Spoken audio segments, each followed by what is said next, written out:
you actually really need a marketeer, because why are you getting people to come in right now when you need to build the funnel before you start closing that funnel, right? Like closing those leads. Welcome to the Fractional Edge podcast, the ultimate podcast where we unlock the power of workforce planning and discuss the rapidly growing fractional executive staffing strategies to supercharge your business. Meet your hosts, Carol Fraser, a workforce planning expert, fractional chief human resources officer, and founder of C4 Talent. And Jason Hewitt, the sensei of marketing, fractional chief marketing officer, and founder of Fifth Degree Marketing. We'll bring you insights from seasoned pros, inspiring success stories, and actionable strategies to optimize your valued workforce. Don't miss this chance to upgrade your business with top industry leaders in today's competitive landscape. So tune in and learn how to unleash your competitive edge. Welcome, everyone, to the Fractional Edge podcast. My name is Carol Fraser. I am the CEO of C4 Talent and a fractional CHRO. With me today is my co-host, Jason Hewitt, who is a fractional CMO, Chief Marketing Officer. And our guest today is Cameron. Cameron, please introduce yourself and tell the audience a little bit about you. Hi, my name is Cameron Johnson. I am a CRO, or maybe a little bit better known in the UK and region around here, CCO, more focused on commercial or sales. Over the years, I've definitely seen the kind of need to elevate to more of a CRO. I'm very in tune with a lot of the US kind of dynamics around this and the fractional run. So yeah, I am a consultancy owner, had my own consultancy for nearly 4 years now. And early on, I really noticed the way that trends are moving. And as a bit of a strategist and visionary myself, I thought, okay, well, let's not go and call myself a sales consultant like everyone else locally. Let's call myself a revenue consultant, because I need to elevate my game. So yeah. So at the moment, I have a company called Revenue, spelled extremely strangely, REVNU, just because all of the other brands are taken. And I feel like it's a rocket, and I work with startups, so it looks quite cool, and I like it anyway. So yeah, I have a sales and marketing consultancy or revenue consultancy, focus on working with clients all over the world. I live in Bristol, and all the way since the start, I have worked with companies in the US and in Europe, in Africa, and never really worked locally. So I'm starting to figure that out now. I feel like I should live in the US. I spent my last 3 years or so just in US communities, working with US companies. So. Yeah, wonderful. So first off, when you make it over here, we can meet Carol out in New York. That's where she's based out of. I think that'd be a lot of fun. Cameron, can you give us? Lovely. There's the role of a CRO has gained a lot of popularity over the years here, especially in the States, fractionally especially. And just to give the audience a little bit of context, can you go back in time just a little bit, and how did you get into the field? So I massively come from a sales background. Started within like rep, and then manager, then director, then work my way up in that role. I've always worked in very small companies, got into kind of acquisitions as they go through. So I was always focusing on that, but I always had a keen eye on other areas, like working really closely with marketing. Back then, customer success was more about account management and kind of servicing the customers. So when I first started, I was doing a lot of it all. And actually, coming from the cybersecurity world, you were very, very lucky to get any marketing. So you kind of had to go and do your own. So even though I focus very much on sales, when I started my own consultancy, I was like, okay, where am I really going to focus? What I'm passionate about? I saw the area that I can really deliver, but actually the skill set that I've built over the years. And I just finished my executive MBA, which I studied in San Francisco, London, and Shanghai, which was very interesting. I got to go past New York on the way back, which was lovely. Wow, that's very impressive. Yeah, and so with everything you have on your plate, I'm impressed that you had a time to get an MBA. Not an easy feat. So congratulations. Don't worry, that was a long time ago. It's 2019. It was very much That's not that long. And there was very much a plan around it. Don't worry. I did the MBA knowing that I was going to move from a manager, director level role in the business to kind of do my own thing and then kind of elevate myself into more of a director / board level type person. I'm on a coaching and mentoring qualification course and stuff like now. So some things happen by accident, but some things are part of that grand plan. I love it. So how did you pivot from working in cybersecurity industries and working in sales and as a full-time employee? How did you pivot into Fractional? So it was intentional and unintentional at the same time. So I work for a company called Zero Day Lab, really great company, worked in the UK, lived 2 minutes around the corner from the founders. So I was really close to the founders who were from a sales and operational background. They wanted to explore going to the US and stuff like that. But when I joined them, I said, you will be the last company I work for. I really want to learn from you. I've always got CEO kind of mentorship wherever I've gone.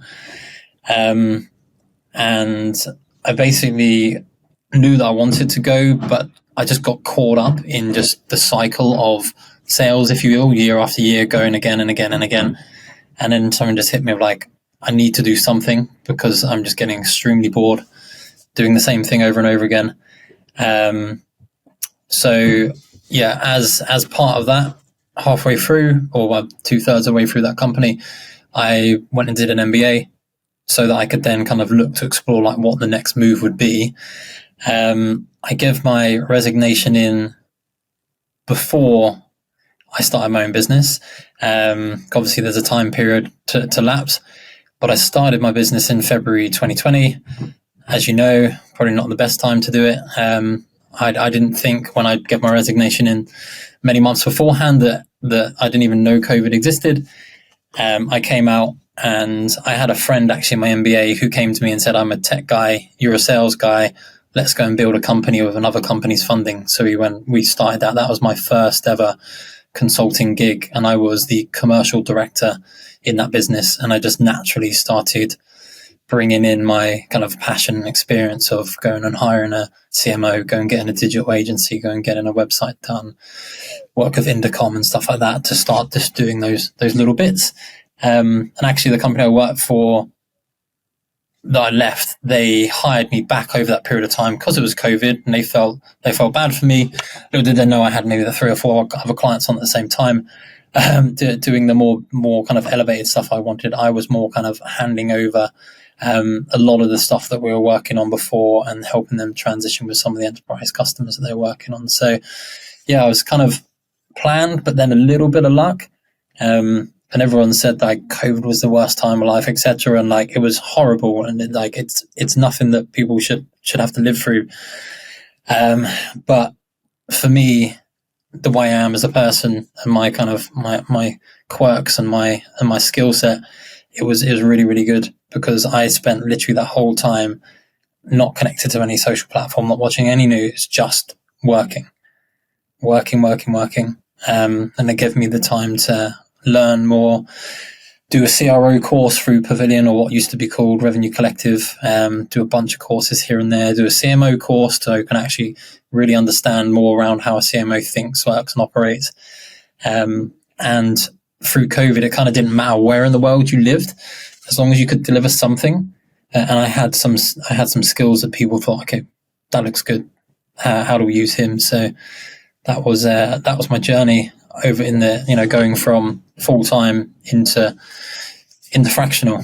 So I'm curious, you said your quirks, which kind of was I think about quirks as the differentiator a lot of times, because if you're trying to mesh and click with your fractional, it's those quirks that people go, God, that's why I really like working with that guy. So I'm curious, when you are kind of trying to get yourself out there and you're selling your value prop, what is it that you're going to be able to bring to a client, that maybe they didn't even realize that they needed. Because we all know CEOs think, especially founders can do all of it, right? I can do all the things. But then when you bring somebody in who really has an expertise, you're like, oh, I didn't even know that was a question I should ask. So I'm curious of what differentiates you besides your cute quirks, I'm sure, to really help out organizations as a fractional CRO. Yeah. So over the years, I've been kind of exploring that, right? Because I just went super busy. I was like, what do I actually do? I don't even know what I do. What is my value proposition? I'm there to help out. It's kind of where I naturally went to, and a lot of purpose kind of driven thoughts around like, what is my value, as a human to the planet and to clients and stuff. Working in cybersecurity, and a lot of my clients initially were in cybersecurity, and I had to really make an effort to move outside of cybersecurity because that's where most of my time has been spent. Working in that, I picked up a real good knack of helping create outbound campaigns and running outbound teams and growing businesses from like 1 or 2 reps to 10, 15, from that kind of early stage onwards. And every time I went into a company, then they got acquired into a larger one, It's like, okay, well, get me back into the small, let me grow the small. I think I started identifying that that's my area. I like building the first teams. I like helping companies that can do outbound or want to do outbound. And then I actually use that skill to move into fintech and martech, actually. Companies that have blessed with a lot of SaaS companies, right, who are blessed with a lot of inbound. Actually, Stripe and Funnel and others I worked with, they just didn't have outbound skill set at all. So I could then go and look at inbound companies and say, well, I'm from the cyber world. A lead is like Christmas. And you have to make your own. Here's a Yellow Pages, here's a bunch of data, go for it. So actually then using that kind of that superpower field or that skill set to then pivot out to other industries, say, well, actually you're really good at inbound, I can help you do outbound. So it was very much focused around that very tactical skill set. But then like if I kind of bring back why I was in more senior level positions, and I think it kind of goes to my quirks and like who I am as a person, like I'm sure we're all on the spectrum in one way, shape or form. I'm dyslexic, and I'm sure there's other things. My wife says I got ADHD and the like, but when I can afford the test, I will. But I'm sure I think I just have like personality quirks that people kind of like and get to like. And with some clients, like I work with them because I'm dyslexic and I get how they think, and we can kind of engage really well. And I think what a kind of a skill set or a soft skill behind a lot of value that I deliver is the fact that I'm always curious. I'm always trying to find a solution to a problem. Always. I'm always trying to problem solve. So that can kind of really elevate from just delivering a tactical outbound campaign to like, okay, well, what is the bigger picture here? And quite recently, I've just done some GC index and the wealth dynamics type tests. And turning out to be a star or a strategist / playmaker. So that's kind of where that higher level thinking or the higher level value is where my clients are connecting. And I can't give you a straight answer right now because I'm still trying to figure out what my value proposition is. But from what I see, I think I have expertise in certain fields. I can help with some sort of areas that are quite difficult, but at the same time, I can go into a business and just look at certain areas. We're like, okay, well, this needs fixing. And I kind of stole something from the cybersecurity world. In cybersecurity, it's all governance driven, etc. There's this thing called ISO 27001. You guys have NIST, which is ISO on steroids, we used to say. So ISO 27001, when a company wants to do that, you do a gap analysis. Where are you now? Where do you need to be? People, process, technology. I copied that whole thing and I went to sales and I was like, okay, you're at 1 million, you want to get to 5. You're at 0, you want to get to 1. What do you have in place? What people do you have? What processes? What technology? What are you using right? What are you using wrong? And how can I problem solve to help you get the right things in place for the size that your business at? I would never go to a business that is 20 million plus because I have no idea what that looks like. But I've operated in that 0 to 5, 0 to 10, and quite lucky through COVID, really, really good CRO called James Ierson. I don't know if you've had him on, but if you get a chance, do his CRO at Funnel. Learned a lot from him, and actually gave me that opportunity to work with a company that was going from 10 to 20 and actually seeing like where the operational efficiencies and the problem solving mindset aligned with that skill of teaching outbound to teams that needed to really learn that, understand that, and put that into their day-to-day processes. Cameron, so please cut in. Yeah, no. This is great. So I have so many questions. One is I really appreciate your self-awareness, because I always think there's very few things in life that don't change. I mean, most things do change. And so what I'm getting is a sense of awareness, and the value prop is kind of, in my opinion, like a balance sheet. So yeah, as we grow and we gain more skills and become more valuable, that value prop should shift. So don't feel bad about not having that locked in. I relate very well to what you're saying. So one question I have is, I'm a marketing guy, and so I'm really curious, and I'll let Carol jump into the HR side because I know she's got a lot of questions for you. How do you typically work with CMOs? Can you describe kind of that relationship to our viewers? Yeah, so sometimes I think it can be like the traditional way is wrong, and it just makes me laugh quite a bit because it's like sales marketing. It's your fault, locking heads, but it's just silly.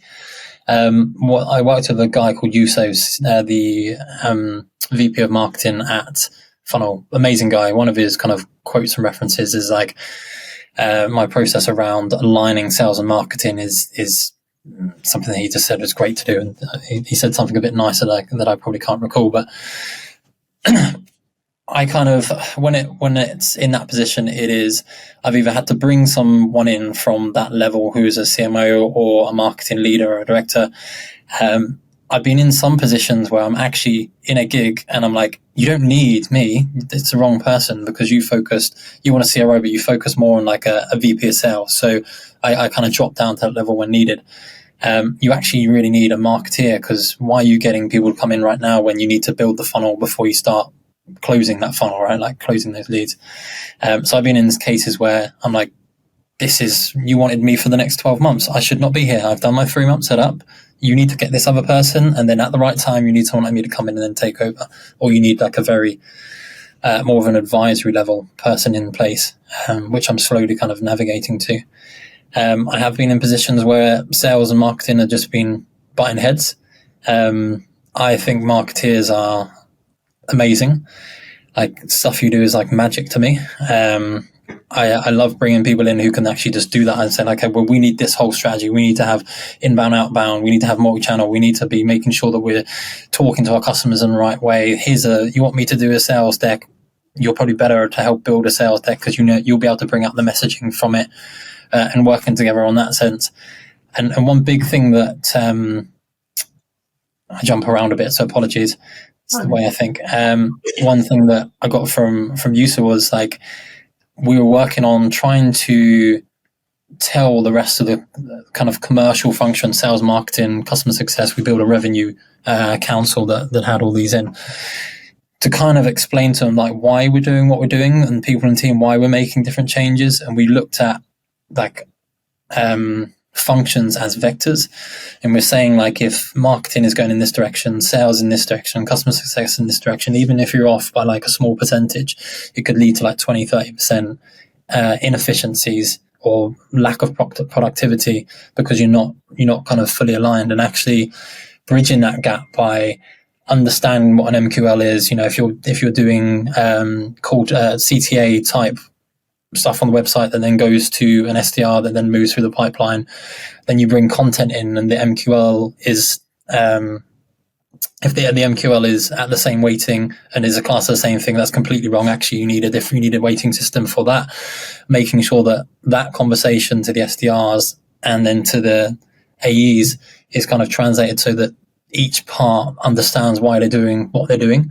And actually, if you're going to do a massive content plan, put that plan together, but then share that with the sales team, because the sales team might have something that they give you from the front line that could be really relevant to the content you're pumping out, and then like account-based marketing, something we then kind of moved into as well. So yeah, long story on that is CMOs love working with. I think what we do is amazing. I wish I could have more within my consultancy company to help deliver that for clients. And I'm now kind of bringing on CMOs, CAOs, and other kind of fractional leads because I see that requirement from customers, and I identify, even though I can act as a CRO, there are better people to actually run those functions at the level that are needed within my client set, because there's lots of arguments to say actually CROs for the stage of companies that I work with is not relevant, and that's a big topic we could go into. But yeah, I think we just need to, the way that we used to work at button heads is stupid. We're all there to make money for the business so we can get paid and everyone else can get paid, and we're doing a job that we love. We need to be working together. We need to collaborate. So whether it's a CRO who's leading it or a CMO who's leading the commercial function, I don't care, just as long as everyone's kind of rowing in the same direction. Thank you for tuning in to The Fractional Edge. We hope you enjoyed our insightful discussions and feel inspired to unleash your competitive edge. Remember to like, share, and subscribe to stay updated with the latest episodes. You can also connect with our podcast guests to benefit from their expertise and explore collaboration opportunities by visiting our website, thefractionaledge.com. Join us next time as we continue to explore the power of workforce planning and fractional executives in today's competitive business landscape. Until then, take care and keep growing.